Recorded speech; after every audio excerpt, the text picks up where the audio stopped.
নমস্কার বন্ধুরা, আপনাদের সকলকে আমার চ্যানেলে স্বাগতম।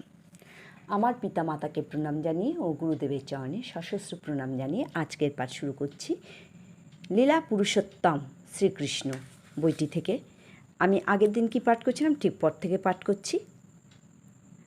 তারপর বসুদেব কংসের কাছে প্রার্থনা করলেন সে যেন তার নববিবাহিতা ভগ্নীর প্রতি হিংসাপরায়ণ না হয়। কারোর প্রতি হিংসাপরায়ণ হওয়া উচিত নয়, কেননা হিংসাই হচ্ছে ইহলোক এবং পরলোকের ভয়ের কারণ।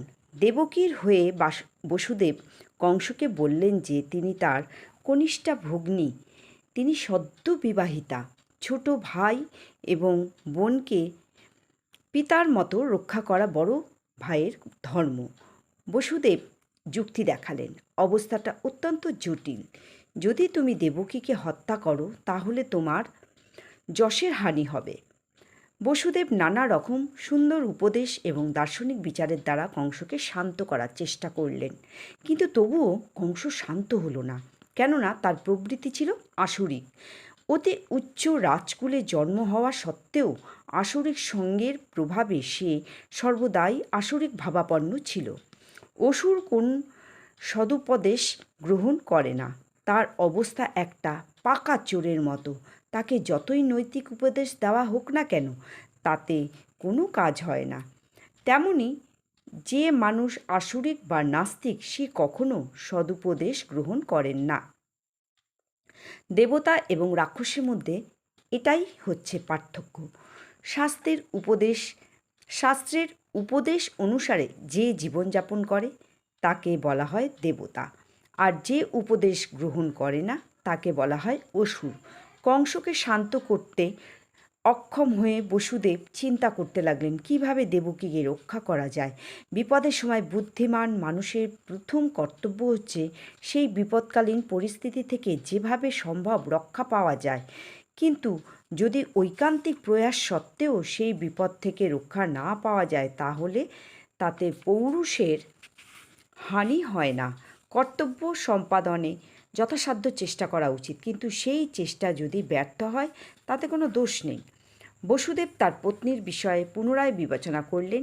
এখন তো আমাকে দেবকীর প্রাণ রক্ষা করতে হবে, তারপর সন্তানদের রক্ষা করার উপায় সম্বন্ধে চিন্তা করা যাবে। তিনি আরও ভাবলেন, ভবিষ্যতে যদি আমার কোনো সন্তান হয় যার হাতে কংসের মৃত্যু, তাহলে দেবকী এবং আমার সেই সন্তান উভয়ই অবশ্য রক্ষা পাবে, কেননা ভগবানের বিধান অবশ্যম্ভাবী। কিন্তু এখন যেভাবেই হোক আমাকে দেবকীর প্রাণ রক্ষা করতে হবে।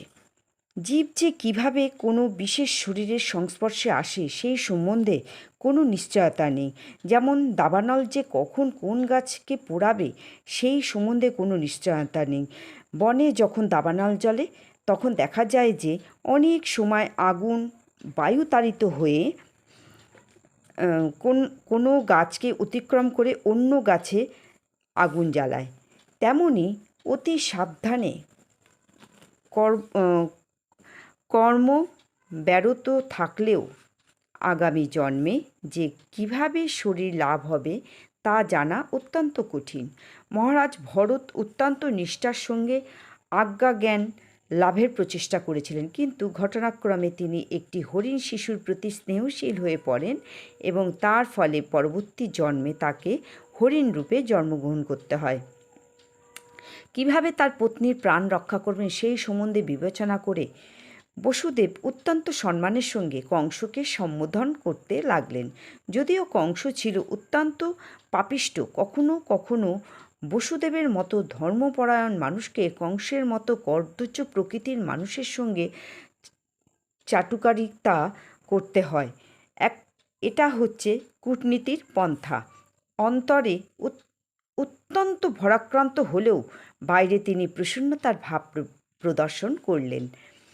অতি নির্দয় এবং নির্লজ্জ কংসকে সম্বোধন করে তাই বসুদেব বললেন, প্রিয় কংস, তুমি বিবেচনা করে দেখো, তোমার ভগ্নীর থেকে কোনো বিপদ আশঙ্কা করবার কারণ নেই। তুমি আকাশবাণী শুনে বিপদের আশঙ্কা করছো, কিন্তু সেই বিপদ আসবে তোমার ভগ্নীর পুত্র থেকে, যার এখনও জন্মই হয়নি। কে জানে, হয়তো ভবিষ্যতে তার কোনো সন্তানই হবে না। এই সমস্ত বিবেচনা করে দেখো, তাহলে দেখবে যে তুমি এখন নিরাপদ, আর তোমার ভগ্নীর কাছ থেকে কোনো বিপদ আশঙ্কা করার কারণ নেই। যদি তার কোনো পুত্র সন্তান হয়, তাহলে আমি প্রতিজ্ঞা করছি আমি তোমার হাতে তাদের অর্পণ করব। কংস বসুদেবের প্রতিজ্ঞার মূল্য জানত, তাই তার এই প্রতিশ্রুতি সে সম্মত হলো। তখনকার মতো সে ভগ্নীর হত্যার মতো জঘন্য কার্য থেকে বিরত হলো। বসুদেব স্বস্তি বোধ করলেন এবং কংসের এই বিবেচনার প্রশংসা করলেন। তারপর তিনি তার প্রাসাদে ফিরে গেলেন। তো বন্ধুরা, আজকে এই পর্যন্ত। পরের দিন আবার ঠিক পরের থেকে পাঠ করব। নমস্কার।